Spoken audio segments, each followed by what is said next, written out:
전 세계적으로 셀교회, 소그룹 운동 이런 것들이 그야말로 엄청난 파고를 일으키며 지금까지 온 것이 한 30여 년. 그런데 그중에 우리 한인 침례교회에서부터 이런 것들이 전 세계로 또 퍼져나간 것이 한 20여 년 이상이 되기 때문에 30년 또는 20년 된 시점에서 한번 숨을 고르면서 우리가 다시 한번 정리를 해보고 또 무엇이 문제였는지 또 앞으로 그것을 어떻게 극복해 나갈 것인지, 모처럼 찾아온 이 소그룹을 통한 교회 본질 실현의 이 놀라운 기회를 우리가 잘 살려야만 되겠다, 그런 의미를 가지고 제가 나름대로 공부했고 또 경험했던, 또 방문하면서 또 관찰했던 그 모든 것들을 여러분들에게 잠깐 소개를 해드리도록 준비를 했습니다. 시간이 많지 않기 때문에 제가 아마 아주 최고로 간단하게 말씀을 드리고 넘어갈 것 같습니다. 그렇다 할지라도 한 가지 재미있는 예화를 하나 먼저 말씀을 드리겠습니다. 70년대 후반에 여의도 침례교회가 73년에 개척을 해서 후반부에 굉장히 잘 성장하고 있었습니다. 그때 담임 목사님 한기만 목사님과 교회 전도사들, 가족들 해서 한 10여 명이 어린이 대공원, 지금 뚝섬 있는 그쪽이죠. 어린이 대공원에 어린이날 자녀들을 데리고 목회자들 가족이 함께 갔었습니다. 저는 그 자리에 없었고요. 갔다 온 분들이 이제 얘기를 하는데 재밌는 얘기를 하더라고요. 뭐 사람들이 얼마나 많이 왔는지, 지금 서울 대공원은 과천 쪽이지만 그때는 뚝섬 쪽에 있었기 때문에 사람들이 몰렸는데 뭐 100만 명 정도 왔다, 뭐 그 정도로 몰렸다고 합니다. 근데 한 군데 가니까 사람들이 길게 줄을 서서 장사진을 이루고 있는 것을 보고 10명 정도 되는 교회 목회 스태프들 가족들이 이게 뭐 좋은 게 있는가 보다, 일단 우리도 서고 근데 왜 섰는지도 모르고요. 많은 사람들이 서 있으니까 섰습니다. 근데 가만 보니까 조금 뭔가를 알아야겠다, 그래서 한 발빠른 전도사에게 맨 앞에 가서 이게 무슨 줄인가 알아보라고. 앞에 사람들이 물어보니까 뭐 어린이날 선물을 준다 그래서 여기 섰다든지, 또는 뭐 여기 서 있으면 특별한 무슨 그 이벤트에 갈 수 있는 자격을 준다든지, 뭐 엉뚱한 소리들을 많이 하니까 그래서 발빠른 전도사를 맨 앞으로 보냈습니다. 갔더니 한 2km나 되는 그 장사진을 이루고 있는 거기를 달려서 앞에 갔더니 청룡 열차를 타기 위해서 기다리고 있는 줄이었다고요. 네. 많은 사람들이 좋다고 하기 때문에 너도 나도 줄을 서서 자기가 그것을 경험할 수 있는 기회를 기다리고 있습니다. 목회도 그렇지 않은가? 무슨 세미나가 좋다, 어떤 것이 좋다 그러면 뭐 지금은 조금 코로나 이후 달라졌습니다만 한국에서 가장 짧은 시간에 가장 돈을 많이 벌 수 있는 사람들이 목회자들 대상으로 하는 세미나 강사들이었습니다. 뭐 외국에서 유명한 신학자가 왔다, 또는 유명한 교회 목사가 왔다 그러면 2박 3일 뭐 그렇게 해가지고 세미나를 하는데 한 번 등록하는데 30만 원씩 받고요. 근데 거기에 뭐 3만 명이 왔다, 계산을 보니까 앉아서 15억을 벌더라고요. 제가 이거 보면서 이거 완전히 목회자들이 호구구나, 그런 생각을 하게 되더라고요. 자, 얘기를 이제 본론으로 돌아가겠습니다. 셀교회, 소그룹,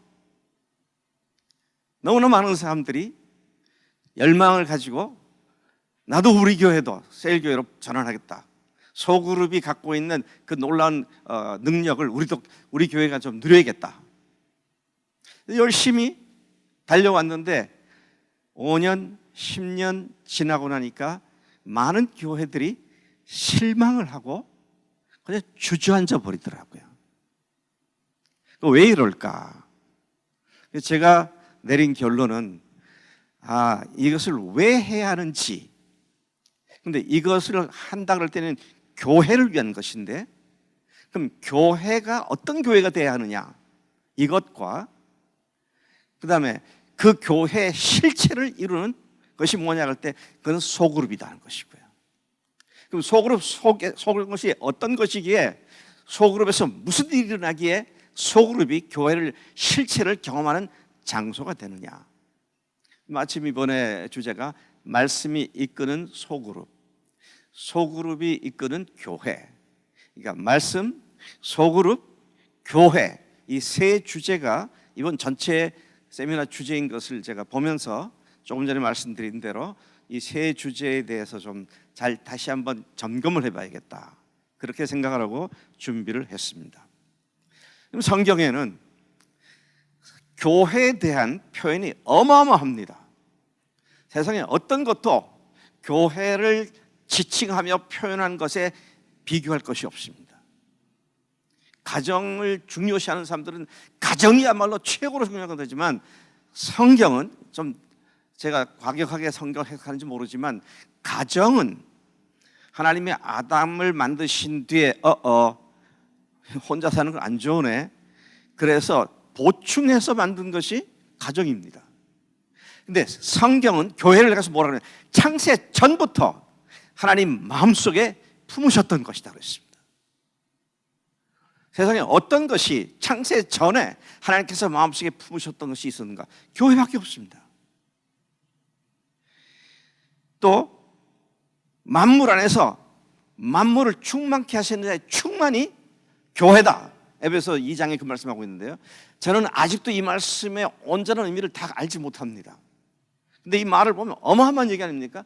만물 안에서 만물을 충만케 하시는 자의 충만이 뭐라고요? 그게 교회라는 겁니다. 그러면 교회가 건강하고 교회다워지면 교회 속에서 하나님의 충만함을 누릴 수 있어야 되는데, 충만함보다는 빈약함을 누리면서 말로는 충만하다고 하면 그건 헛소리가 되는 것이죠. 또 그런가 하면 에베소 역시 2장 22절에 보면 교회는 하나님이 거하시는 처소다, 그분이 거하시는 장소다. 그러면 교회가 정말 그런 것이 교회라면 우리는 교회 와서 주님이 교회 안에 거하시는 것을 누릴 수 있어야 되죠. 느낄 수 있어야 되고 체험할 수 있어야 됩니다. 그런데 얼마나 많은 교회가, 그 교인들이 교회 왔을 때마다 주님이 우리 속에 역사하시는구나, 이렇게 누리며 살고 있는가? 그렇지 못하다는 평가를 하지 않을 수 없다는 것입니다. 또 교회가 얼마나 엄청난 것이냐, 여러분 제가 지금 교환에 쭉 해놨는데요, 하나님이 계획하셨고 성자 예수님께서 그 교회를 실행하기 위해서 세상에 오셔서 죽으시고 부활하셨고, 그리고 그 교회가 실제로 세워지도록 시행자로서 성령께서 교회에 임하시고 그리스도를 임하셔서 오늘 하나님의 성 삼위일체, 성부, 성자, 성령 삼위일체 하나님이 총출동하셔서 만드셨고 만들고 계시는 것이 교회다 것이죠. 이것과 비교할 수 있는 더 엄청나고 귀중한 것은 아무리 찾아봐도 없다는 것이죠. 그래서 저는 이 교회를 이끌어서 교회의 최고성을 늘 간대마다 외칩니다. The supremacy, 교회야말로 최고의 하나님의 걸작품이다. 그렇기 때문에 교회는 어떻게 해야 되느냐, 반드시 건강해져야 한다. 또 온 세상에 주님이 거기 거하신 것을, 거기 거하시는 것을 밝히 드러내는 장소가 교회가 돼야 한다. 또 계속해서 우리가 생각해야 할 것은, 건강한 교회를 세우려면 전 생애를 헌신한 목회자와 교회 지도자들이 바로 이 목적을 분명히 염두에 두고 그런 교회를 이루기 위해서 총력을 집중해야 한다, 그런 생각을 하지 않을 수 없습니다. 그것이 바로 우리를 목회자로 부르신, 교회 지도자로 부르신 하나님의 부르심이다 하는 것이죠. 그분의 소명, 그분의 부르심이다 하는 것이죠. 제가 이런 면에서 개인의 구원과 대조시켜서 생각을 해보았습니다. 개인의 구원은, 내가 예수 믿고 천국 가는 구원 받았다라는 것은 시작입니다. 구원 받았으니까 됐다, 이제 끝났다가 아니라 새로운 시작이 된 겁니다. 이전 것은 지나갔으니 보라, 새 것이 되었도다. 그러면 그리스도인으로서 구원받은 하나님의 자녀로 태어났다면 왜 나를 하나님께서 하나님의 자녀로 부르셨고 새 생명으로 태어나게 하셨는지, 이 궁극적인 목적을 우리가 분명히 알아야 한다는 것이죠. 자, 그런 의미에서 그 궁극적 목적지가 뭐냐 그럴 때 교회를 세우는 것인데, 어떤 교회? 건강한 교회, 성경이 말하고 있는 그런 교회를 세우는 것이어야 한다는 것입니다. 이 소명 완수를 위해서 무엇보다도 먼저 교회가 뭔지를 확실하게 인식해야 하고, 교회 출발점으로서 복음을 다시 확인하는 일이 필요하다는 것입니다. 교회는 복음으로 거듭난 사람들이 모인 것이잖아요. 아마 여러분들이 교회 정에 대해서 대부분 다 그렇게 다 이미 알고 믿고 계십니다. 교회가 뭐냐 그럴 때 예수님을 주인으로 모신 사람들의 모인 회중, 이것이 교회다. 건물도 아니고 예수님을 주인으로 모신 사람들의 모임이, 이게 교회다. 단순한 모임이라 회중이라고 말하게 되는데요. 자, 그러면 교회 본질로서 복음을 그렇게 얘기한다면, 교회를 그렇게 한다면 교회 본질이 구체적으로 어디에서 어떻게 이루어지느냐라고 할 때, 교회는 크게 세 종류의 단위가 있습니다. 하나는 대그룹이 있어요. 회중 전체를 얘기하는 겁니다. 우리 교회가 500명이다 그러면 500명 전체라고 하는 단위가 있죠. 전체가 함께 예배도 드리고요. 그런가 하면 그 속에 소그룹이 있습니다. 그리고 소그룹과 함께 또 1대1의 관계도 있습니다. 그래서 one to many, one to large, one to small, one to one, 이 세 단위가 잘 조화롭게 움직이고 있는 교회가 건강한 교회가 될 수 있다라는 사실을 주목해 보게 되는 것입니다. 그래서 저는 오늘 이 첫 번째 강의에서는 교회와 그 기초가 되고 베이스가 되는 복음에 대한 말씀을 좀 더 드리겠습니다. 또 내일 둘째 강의에서는 교회 본질로서의 소그룹, 특별히 코이노니아가 이루어지는 소그룹이 얼마나 결정적으로 중요한 문제인가 하는 그런 말씀을 드리고요. 세 번째 마지막 날 강의는 소그룹에서 말씀을 나누는데 구체적으로 어떻게 말씀을 나눌 것인가. 단순히 지식을 나눈다고 거기에 소그룹의 교회 본질이 형성되는 건 아닙니다. 지식은 사람을 교만케 합니다. 그래서 지난 30년간 많은 교회들을 살펴본 결과 성경을 나누고 하지만 이 3년이 지나고 나면 지식만 남아있지 서로의 영적인 관계, 정말로 영적으로 서로가 서로를 영적으로 잘 세워주고, 내가 거기 있기 때문에 내가 여기서 성장하고, 내가 여기 있기 때문에 내가 거기서 살고 있고, 이게 상호 삶의 의존 관계를 충분히 경험하지 못한 채, 조금 안타까운 것은, 더 안타까운 것은 2, 3년 동안 만나서 삶의 이야기를 하다 보면 부부 얘기도 하고 가정 얘기도 하고 직장생활 얘기도 하고 하지만 2, 3년이 지나고 나면 할 말이 거의 나왔기 때문에 그 다음은 맨날 그 밥에 그나물이 되고 말더라는 것이죠. 그러니까 점점 소그룹에 대한 관심이 흐려지게 되고요. 그런 것들을 어떻게 극복할 거냐.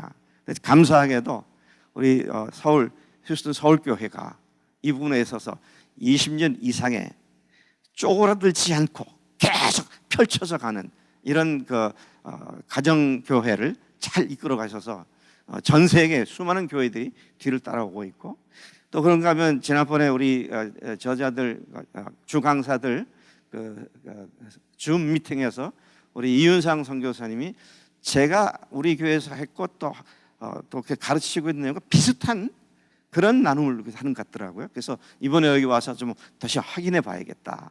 그래서 좀 잘 들어봐야겠다. 그런 생각을 하게 됐는데, 그래서 세 번째는 소그룹에서 말씀을 나누는데 어떻게 말씀을 나눌 거냐, 이런 것에 초점을 맞춰서 준비를 해보았습니다. 교회에 대한 얘기는 제가 최대한 짧게 말씀드리겠습니다. 이미 말씀드린 대로 예수 그리스도를 주로 고백하고 따르는 성도들의 공동체 또는 회중이라고 말하죠. 뭐 당연한 얘기죠. 근데 당연하지 않은 것 같습니다. 주라고 말하는 많은 교인들이 사실은 자기가 여전히 주인 돼 살면서 예수님을 그냥 말로만 주라고 말하는 경우가 너무 많은 것 같아요. 제가 이것은 조금 이따 복음 얘기할 때 더 분명하게 말씀을 드리도록 하겠습니다. 주님으로 고백한 사람들이, 예수님을 주님으로 고백한 사람들이 한 몸을 이루는 공동체가 되어서 하나의 회중을 이루는 것이 교회다, 그런 얘기죠.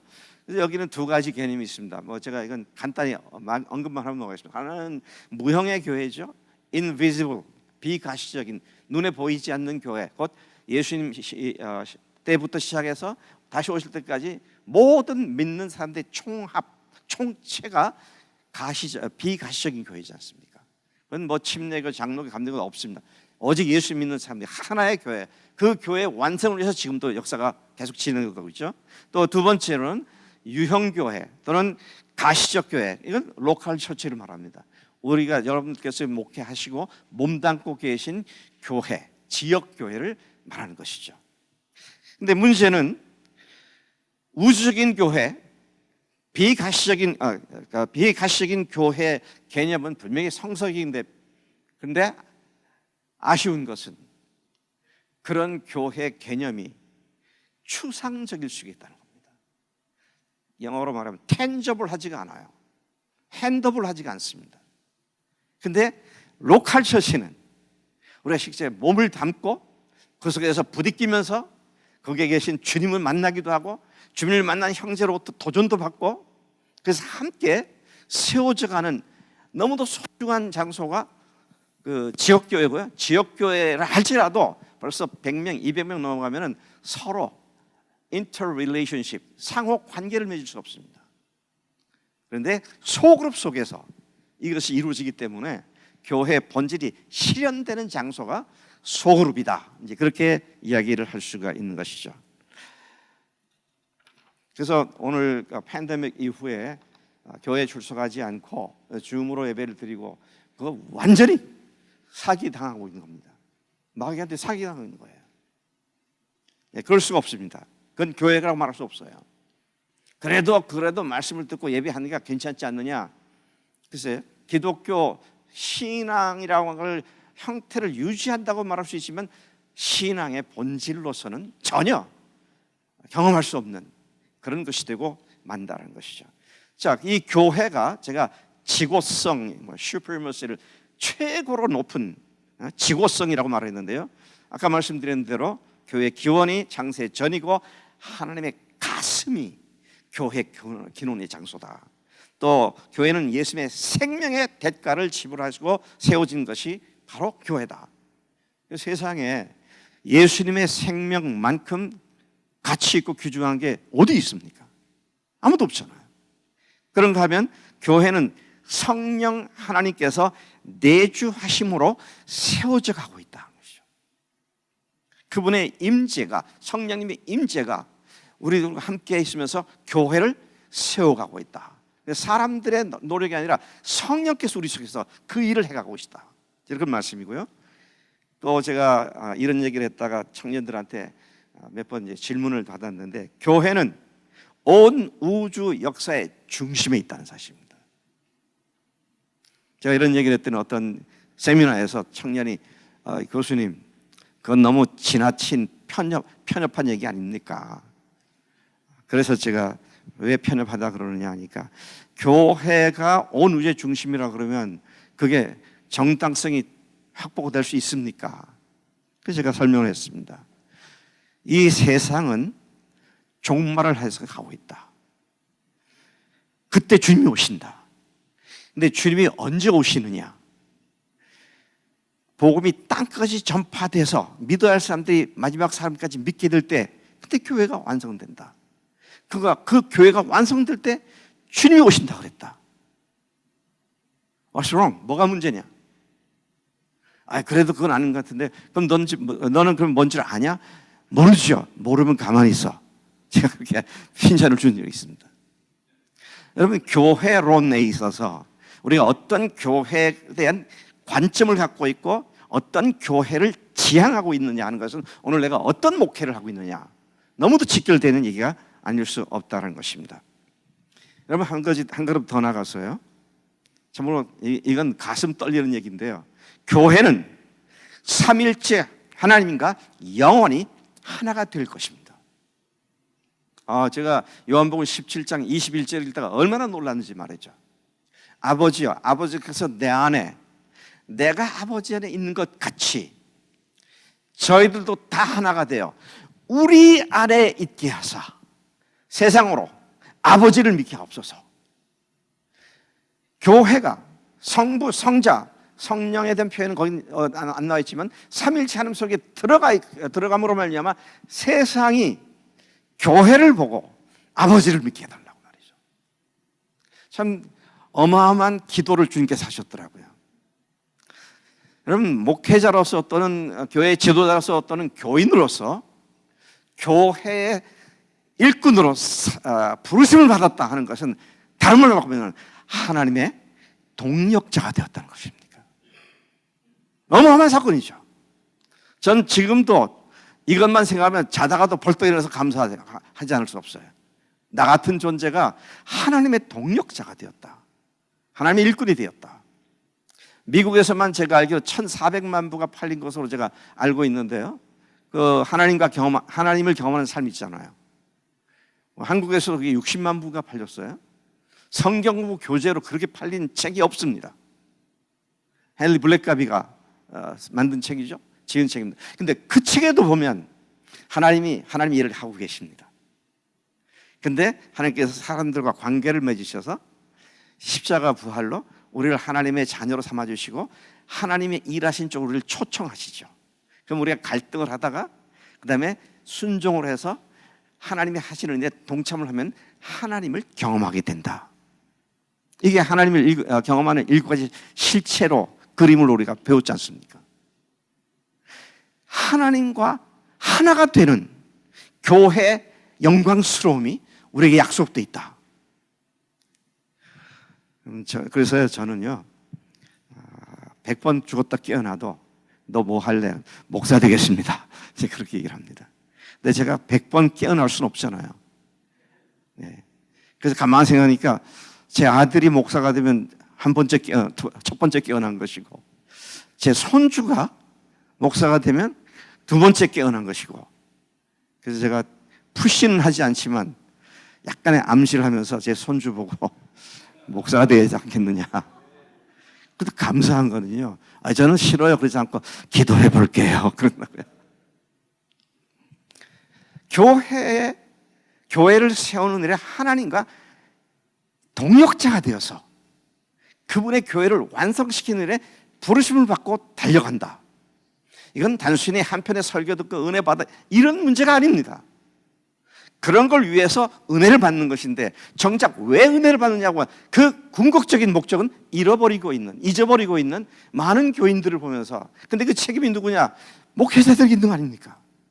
우리가 그렇게 잘 안 가르쳤기 때문에 말이죠. 그 목회자들에게 책임은 누가 하느냐? 신학교 교수가 책임이죠. 제가 속지 않은 마음으로 지금 이런 강의를 하고 있는 겁니다. 교회가 하나님의 본질에 대한 성경의 표현은 세 가지를 얘기하고 있죠. 하나님의 나라, Kingdom of God, 하나님의 왕국으로서의 교회, 하나님의 가족으로서의 교회, 그 다음에 그리스도의 몸으로서의 교회. 이 모든 것들은 공동체를 말하고 있는 겁니다. 공동체를 말하고 있습니다. 그런데 이제 아까 말씀드린 대로 건강한 교회가 돼야 하는데 몸으로서의 교회의 정상적인 작용은 무엇보다도 건강이 중요한 것이죠. 오늘날 교회를 결코 건강하다고 말할 수가 없을 것 같습니다. 많은 교회들이 건강하지 못한 것 같아요. 건강하면 적어도 두 가지가 나타나야 되는데요. 하나는 머리가 명령한 대로 지체들이 순종해야 합니다. 예수님이 머리시잖아요. 우리가 그 지체들이고요. 그러면 머리가 교회를 통해서 말씀하시는 것들을 토를 달지 않고 주님 그렇게 하겠습니다. 그래야 되는데 여러분 교회에서 이것이 하나님 뜻이라고 믿고 교인들에게 얘기하면 잘 따라옵니까? 잘 따라온다면 뭐 너무 감사하겠는데 잘 안 따라오고 지 소리 많이 하는 사람들이 있어요. 그거는 머리 되시는 주님의 리더십이 제대로 전달돼서 작용하고 있지 않다는 얘기입니다. 두 번째는요, 각 지체들 간의 관계입니다. 예? 각 지체들 간의 관계예요. 제가 지금 마이크를 던지잖아요. 그러면 마이크를 던질 때 오른손이 던지지만 제 눈이 따라 올라갑니다. 그리고 왼손이 떨어지는 걸 적시에 잡으려고 대기하고 있습니다. 근데 이게 서로 협응작용이라고 그러거든요. 적시에 적절한 행동을 통해서 하나의 동작을 완성하는 능력. 이게 교회 지체들이 해야 할 일이라는 것이죠. 근데 교회 지체들 간에 이렇게 생명력이 서로 주고받아지는 가운데 아주 일치하게 교회에서 순종하며 가고 있는가? 라고 할 때에는 그렇지 못하다는 것이 솔직한 답이 아닐 수 없다는 것입니다. 자, 그런 것들은 결국 뭡니까? 주님을 사랑하는 것과 형제들을 사랑하는 것, 이 두 가지로 나타난다는 것이죠. 아까 우리 이윤상 목사님이 최병락 목사님한테 들은 얘기, 네가 나를 사랑하느냐, 네가 나를 사랑하느냐, 네가 나를 사랑하느냐, 네가 내 양을 사랑하느냐, 내 양을 사랑하느냐 그렇지 않고 네가 나를 사랑하느냐. 주님을 사랑하는 사랑과 그 주님을 같은 주님을 모신 내 하늘 가족인 나의 형제 자매들을 사랑하는 이 하나님에 대한 사랑과 형제들에 대한 사랑이 동시에 이루어지는 그런 교회가 건강한 교회다는 것이죠. 자, 그래서 이런 일이 왜 잘 안 일어나느냐, 왜 건강하지 못하느냐, 제 나름대로는 근본적인 원인이 뭔가를 계속, 이것은 제가 한 20년 이상 골몰했던 얘기입니다. 놀랍게도 우리가 도대체 어떤 예수를 믿고 있는가, 그래서 복음을 다시 제가 뒤져보았습니다. 그동안 제가 전도했던 내비게이터에서 나온 브리치라고 하는 성경 6, 79절을 외워가지고 빈 쪽에다 그림을 그려가면서 복음을 전하고, 그걸 제가 어떤 내용으로 정했는 걸 봤어요. CCC 사형리를 검토해 봤습니다. 제임스 케네디의 전도 폭발을, 이 일을 제가 조사해 봤어요. 또 우리 침례교에서 나왔던 CWT, CWT 뭐라 그러죠? 연쇄전도 훈련. 또 누구예요? 빌리 그램 팀에서 나온 Peace with God, 하나님과 화목하는 길. 제가 쭉 보면서 죄를 어떻게 소개해주고 있는가. 복음이 필요한 사람은 죄인인데, 그럼 죄에 대해서 어떻게 말하고 있는가. 그래서 그걸 논문을 썼어요.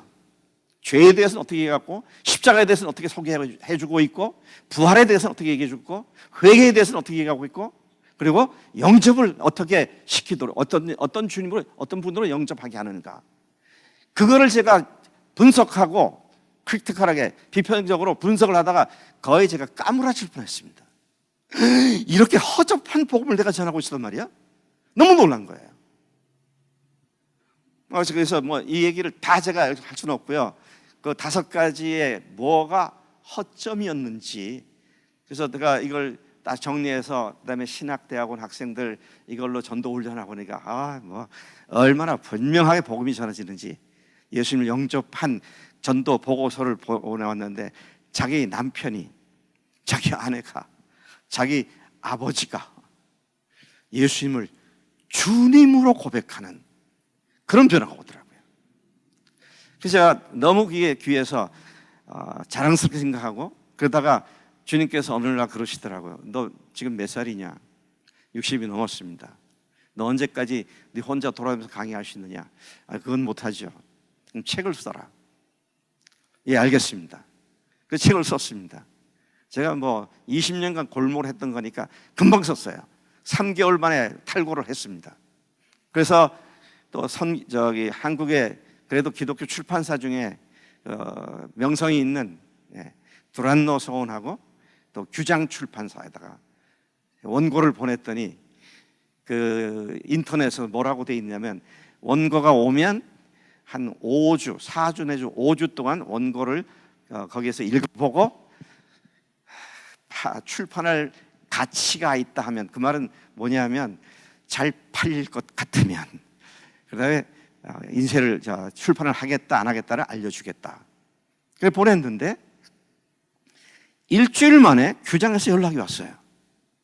교수님, 우리 그 편집장들이 넷이 있는데 이 사람들이 교수님 책을 원고를 다 읽어보더니 전원 똑같은 말로 대표님, 이건 반드시 지금 바로 출판해야 합니다. 그래서 계약하러 오라고. 그래서 올라가서 했는데 여기 이제 구멍난 복음을 키워라, 이 책이 나온 겁니다. 이 책을 가지고 나오자마자 이게 한 3개월 동안 기독교 인터넷몰에서 베스트셀러가 되더라고요.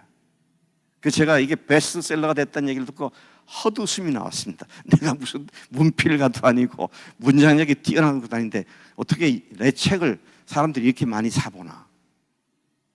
너무 감사하더라고요. 너무 기쁘더라고요. 너무 좋더라고요. 왜? 앞으로 팔고 판권을 내가 많이 받게 돼서 로열티를 많이 받을 것 같아서가 아니고요.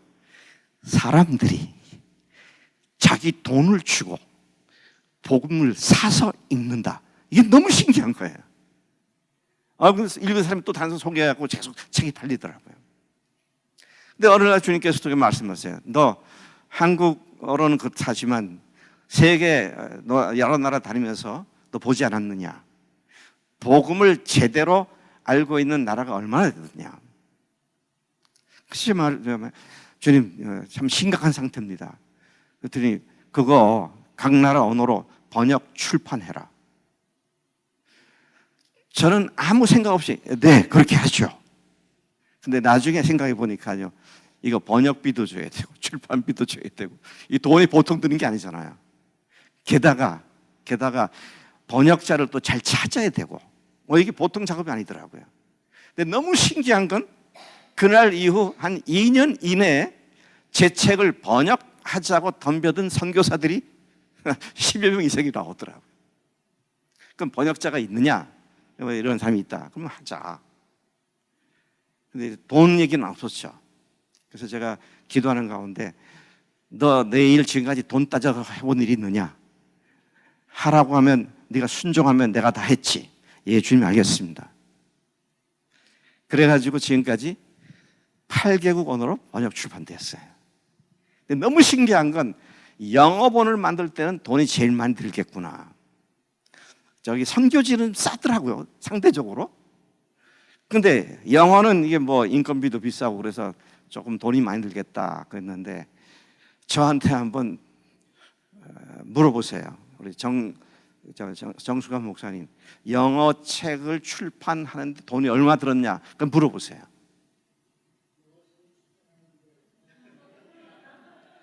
한 푼도 안 들었습니다. 하나님이 그렇게 일하시더라고요. 여기 달라스 지금은 이제 달라스 베프티스트 유니버시티의 신약학 교수인데 손상원 교수라고 있어요. 근데 제가 이걸 어느 출판사에서 해주겠냐니까 신학교 교수들 책을 출판해 주는 크리에이티브 라이팅이라고 하는 컴퍼니가 있는데 자기 책도 거기서 했다고. 그래서 소개를 해주더라고요. 그래서 연락을 했더니 그 회사가 없어지고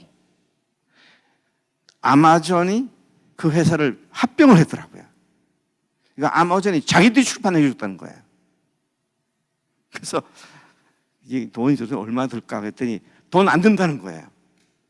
원고를 갖다가 주면 원고를 그 아마존에서 만든 출판 편집하는 앱에다가 워드로 쳐서 넣으면은 그것이 다 편집을 해준다는 거죠. 다만 거기에 제목 같은 거, 글자 크기 이런 것만 다시 지정해 주면 된다고. 그래서 제 사위가 목사인데 제 사위한테 시켰더니 뭐 아주 깔끔하게 잘해서 나왔어요. 그래서 제가 물어봤습니다. 제 사위한테 아마존닷컴에서 내 책을 몇 권 인쇄해 두었냐 하니까 아버님 한 권도 인사를 안 했습니다. 아니 뭔 소리야? 책도 안 만드는데 어떻게 팔아? 이미 이제 인터넷으로 주문 받고요. 그랬더니 그냥 컴퓨터에다가 원고를 걸어놓고 한 권 들어오면 한 권 뽑아서 보내고 10권 들어오면 10권 뽑아서 보내고. 아마존 장사 잘하더라고요. 그 책은 팔릴 때까지 1,000부, 2,000부, 5,000부 쌓아놓으면 이 웨어하우스가 이게 문제가 되거든요. 근데 필요 없는 거예요. 그렇게 하고 난 뒤에 하나님께서 아주 스페인어에 능통한 우리 아르헨티나에 있는 우리 신학교를 졸업하고 지금 현재 담임 목사로 가 있습니다만은 그 형제가 그 책을 가지고 자기 선교팀인데 함께 번역을 해서 그것도 역시 아마존에다가 요청을 했더니 아마존닷컴에서 그냥 그대가 아까 한 것처럼 그 영어와 스페인어는 돈 한 푼 안 들었어요. 하나님이 하신 일이 그렇더라고요.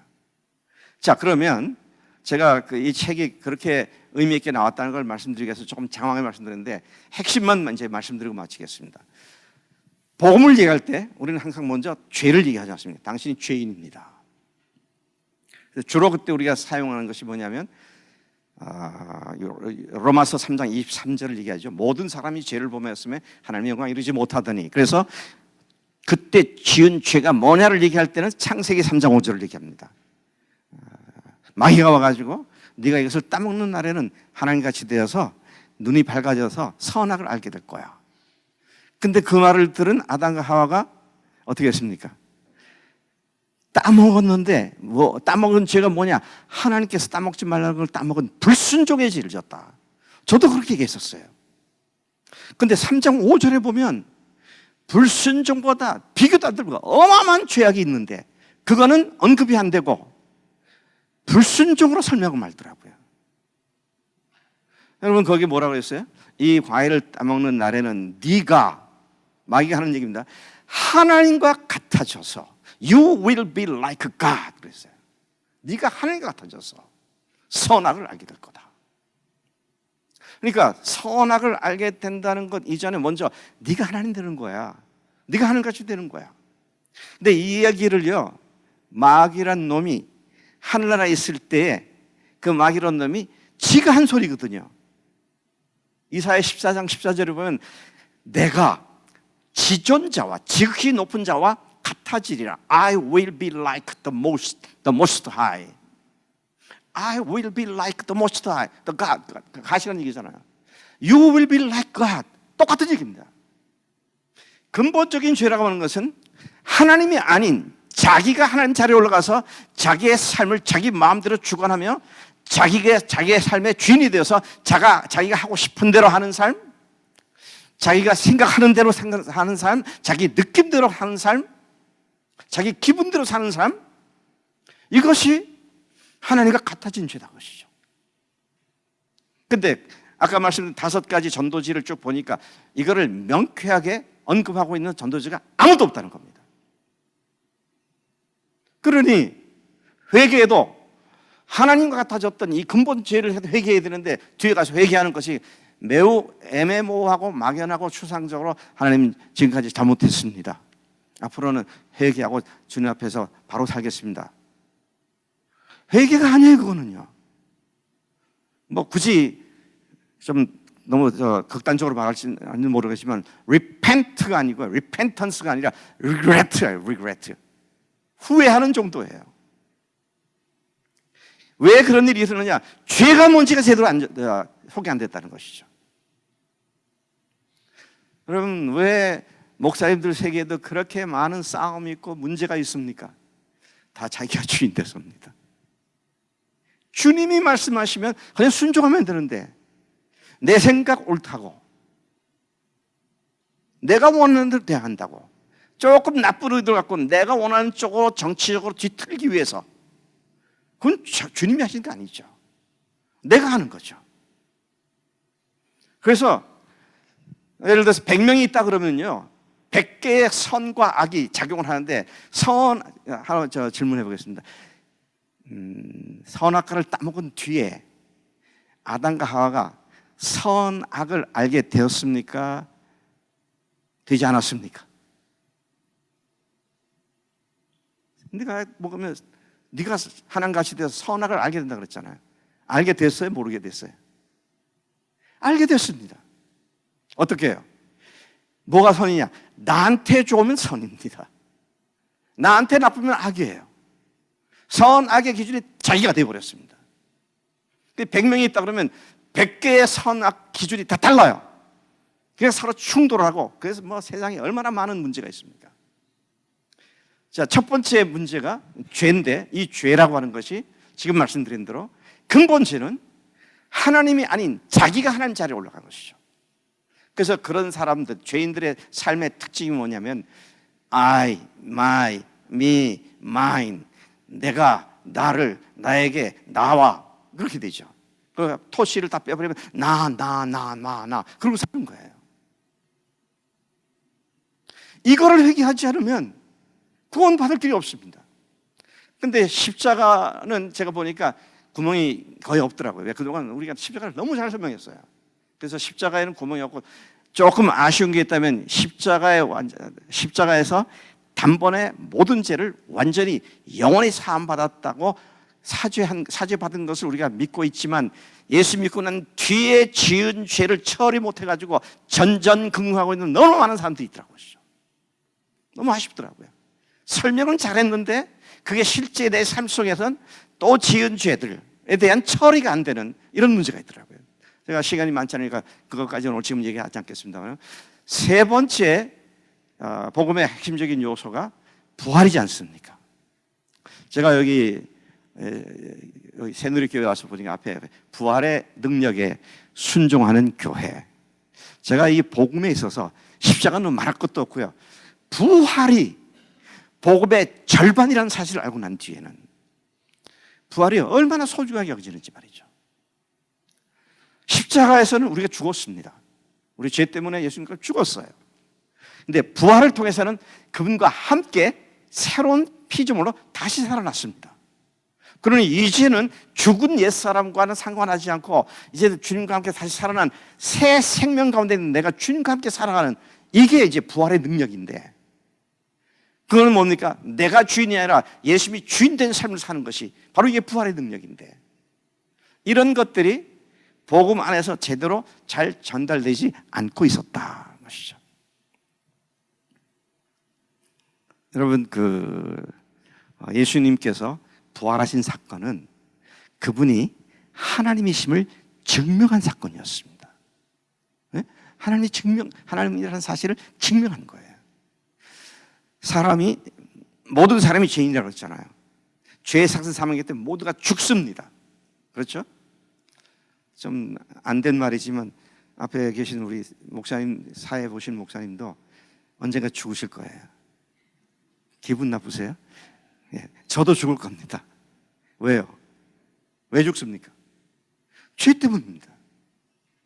근데 여기에 죄 없는 사람이 나타났다고 합시다.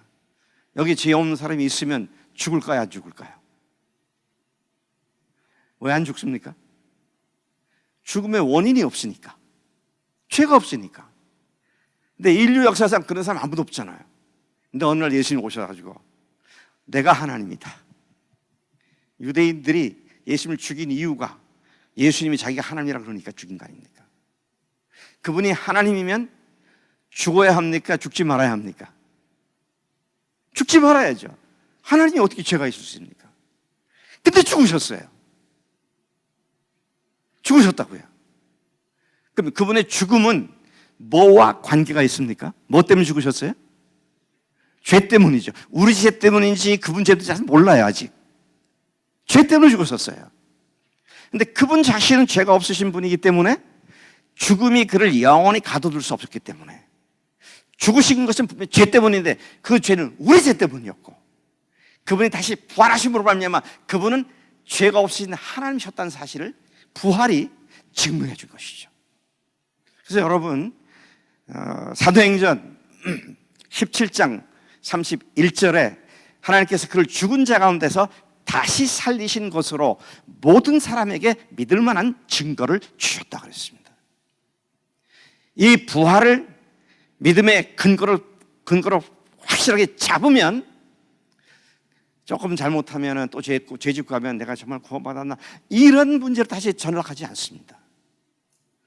왜? 확실한 증거를 갖고 있으니까. 확실한 증거가 뭐예요? 부활이라는 증거입니다. 생각해 보세요. 3년간 예수님을 쫓아다녔다. 그것도 그냥 쫓아다니는 게 아니라 식구들 다 뒤로 하고 직장 다 포기하고 3년간 올인해서 예수님을 쫓아다녔잖아요, 제자들이. 근데 그분이 잡혀 돌아가시던 십자가 앞에서 다 도망갔습니다. 나의 어린 요한만 밑에 있었고요. 십자가는 당시 예수님의 제자들에게는 완전 허망한 꿈이었고요. 완전히 인생 꽝이 되는 겁니다. 근데 사흘 후에 부활하신 예수님을 만나면서부터 그들의 꺼졌던 소망이 다시 불붙기 시작하잖아요. 그리고 그들은 이분이 하나님이셨구나. 이분이 하나님이시구나. 그래서 어떻게 합니까? 그분께 다시 돌아와서 나의 하나님이십니다. 나의 주님이십니다. 도마 같은 사람이 그렇게 고백을 하고, 그리고 12명, 가룟 유다 빼고 대신 사도 바울을 넣어서 12명 전원이 중간에 또 헷갈려가지고 정말 예수님이 하나님만 이런 거 없이 전원 순교의 자를 마치게 되죠. 업앤다운을 한 게 아니라 그때부터는 계속해서 순교의 자리까지 올라가는 이 견고한 믿음에 섰다는 것이잖아요. 그래서 우리가 복음을 전할 때 십자가만 생각하면 반입니다. 그건 죽었다는 얘기잖아요. 근데 부활을 얘기하면 우리는 새로운 생명으로 다시 태어나서 이제는 주인 바꾼 삶을 사는 것이잖아요.